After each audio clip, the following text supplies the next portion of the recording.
হাই friends, মোৰ চেনেলৰ নতুন এটা ভিডিঅ'লৈ আপোনালোক সকলোকে স্বাগতম জনাইছোঁ। আজি এফালে পিকনিক খাবলৈ যাব ওলাইছোঁ মাহঁতৰ লগত। পৰিয়ালৰ বোৱাৰীখিনি যাব, তাকে তেওঁলোকৰ লগতে যাব ওলাইছোঁ। ভিডিঅ'টো এতিয়াৰ পৰা ষ্টাৰ্ট কৰি দিছোঁ। ক'তনো যাওঁ, কি কৰোঁ, সকলোখিনি দেখাই থাকিম। ভিডিঅ'টো শেষলৈ চাই থাকিব।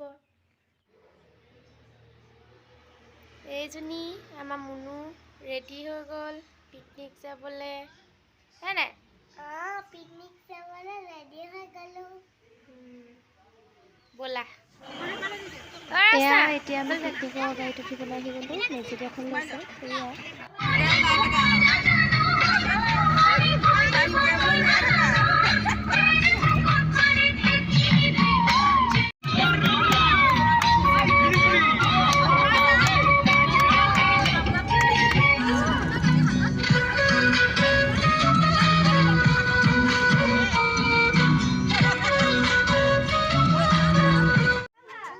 এতিয়া আমি আহি পালোহি। এতিয়া গেটত আছোঁ, এতিয়া সোমাই যাম ভিতৰলৈ।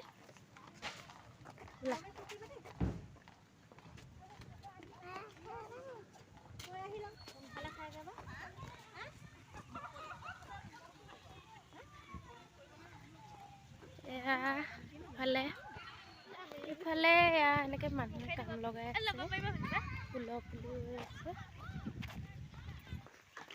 এয়া এখন মন্দিৰৰ মেইন গেট হয়, এফালে সোমাই যায় এনেকৈ। এয়া ফালে এনেকৈ আছে এখন, ফালে গোটেই সেউজীয়া সেউজীয়া এখন মুকলি পুৰা দেখি ভাল লাগি গৈছেগৈ। চাওক আপোনালোকে, যোনসকল অহা নাই আহিব পাৰিব। ইফালে ইয়াত ভোজ ভাত খাব পাৰিব। এই দৌলটো স্বৰ্গদেউ ৰুদ্ৰসিংহদেৱে নিৰ্মাণ কৰিছিল 1705 খ্ৰীষ্টাব্দত। আহকচোন আমি দৌলটোৰ ভিতৰৰ ভাগলৈ সোমাই যাওঁ। এয়া দৌলটোৰ ভিতৰৰ ভাগ অকণমান দেখাই দিছোঁ আপোনালোকক। ভিতৰত অকল চাকি জ্বলাবৰ কাৰণেহে সুবিধা কৰি দিছে, ধূপ দিবৰ কাৰণে বাহিৰত সুবিধা কৰি দিছে। এয়া আমি চাকি জ্বলাব আহিলোঁ ইয়াত। আপোনালোকক অকণমান দেখাই দিছোঁ ভিডিঅ'ৰ জৰিয়তে।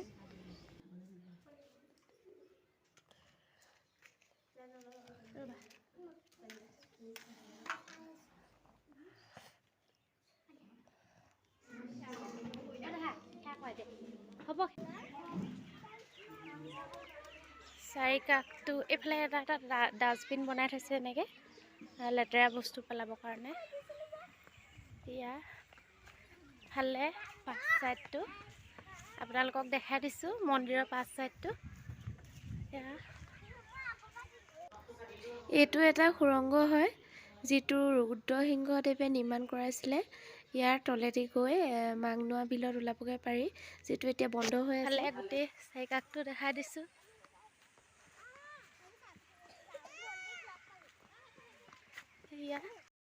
এয়া দেখিছে গোটেই দৌলটো কিমান ধুনীয়া কাৰুকাৰ্য কৰি থোৱা আছে।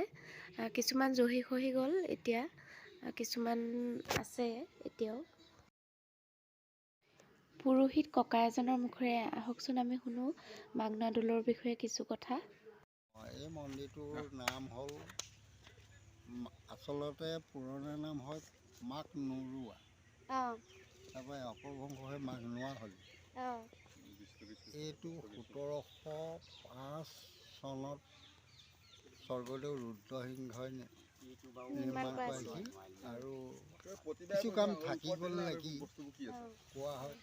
আৰু ইয়াৰ মহত্ব হ'ল মাঘ নৰুৱা হ'ল মানে মাঘ মানে শস্যক বুজায়, মাঘ মানে গুটি তাৰ ভাষাত।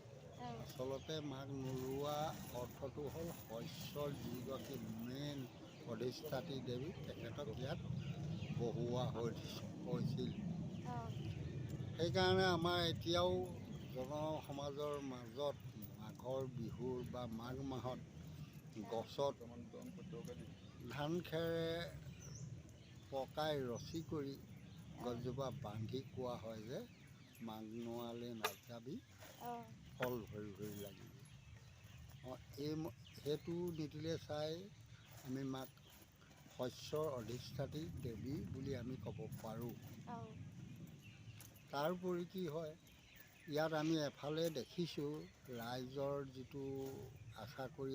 যিটো আশা কৰি আহে সেই আশাটো কিছুমান ধৰি লওক কোনো লোকৰ আপোনাৰ সতি সন্ততি নাথাকে তেখেতসকলে ইয়াত ভিক্ষা মাগি বা তেনেকৈ সতি সন্ততি পোৱা আমি যথেষ্ট লোকক পাইছোঁ আৰু এতিয়ালৈকে ধৰি বহু লোকে তেনেকুৱা সতি সন্ততি বিচাৰি আমাৰ ওচৰত মানে মাঘনোৱা দেৱীৰ ওচৰত বিচৰা আমি এতিয়ালৈকে দেখা পাইছোঁ। ধন্যবাদ। সকল ইয়ালৈ আহি পোৱা নাই আজিলৈকে, তেওঁলোক ইয়ালৈ এবাৰ আহি চাব, ভাল লাগিব। এয়া দৌলৰ বাহিৰ চাইডে সৰু ল'ৰা ছোৱালী খেলিবৰ কাৰণে কিছুমান খেলনা বস্তু আছে।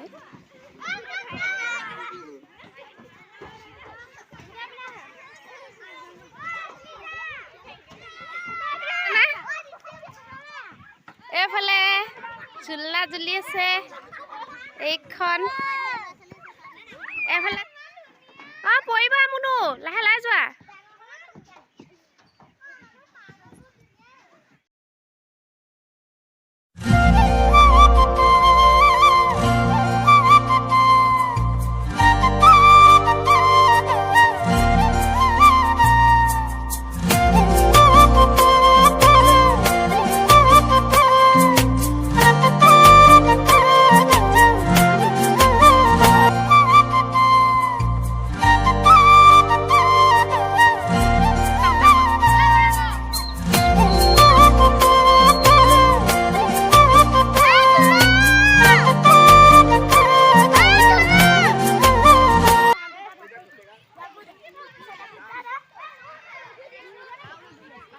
মুনু ভেকুলী হেৰিয়ত উঠিলে দেই, ভেকুলী পিঠিত।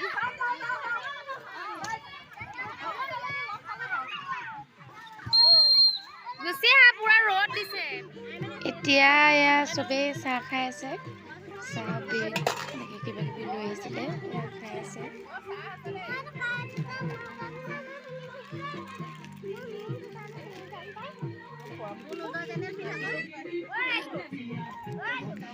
এইফালে আমাৰ ইয়াত দালি উতলিলে আৰু ডিম বইল কৰি আছে।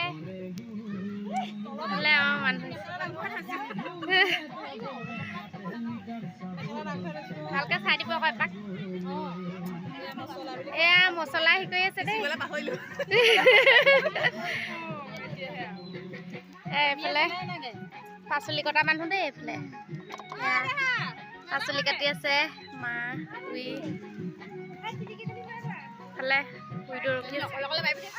এয়া আমাৰ এইটো নবৈ মাংস বনাই আছে, মাংস খুব ধুনীয়া বনায় আৰু আমাৰ পৰিয়ালত কিবা কিবি পাতিলে নবৈ বনায়, আপোনালোকে দেখিয়ে থাকে মোৰ ভিডিঅ'ত। কাম কৰি আছে দেই এইফালে, কাম নকৰাকৈ থকা নাই কিন্তু।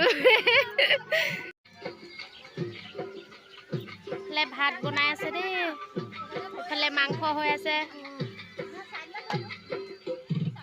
ভাতৰ ৰান্ধনি বেলেগ, মাংস ৰান্ধনি। মাংস উতলি আছে, ইফালে জ্বলা ভাজি বনি আছে, ইফালে জ্বলা ভাজি বনোৱা মানুহ দেই।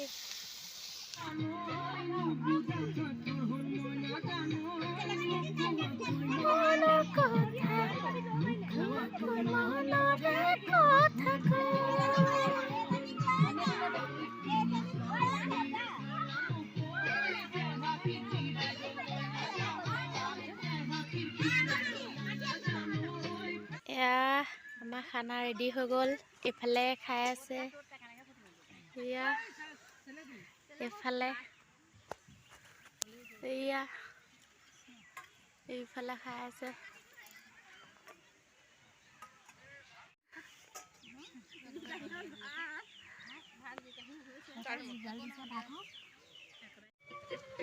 এয়া এতিয়া আমাৰ খাই বৈ যাব হৈ গ'ল, এতিয়া যাবলৈ ওলালোঁ আৰু।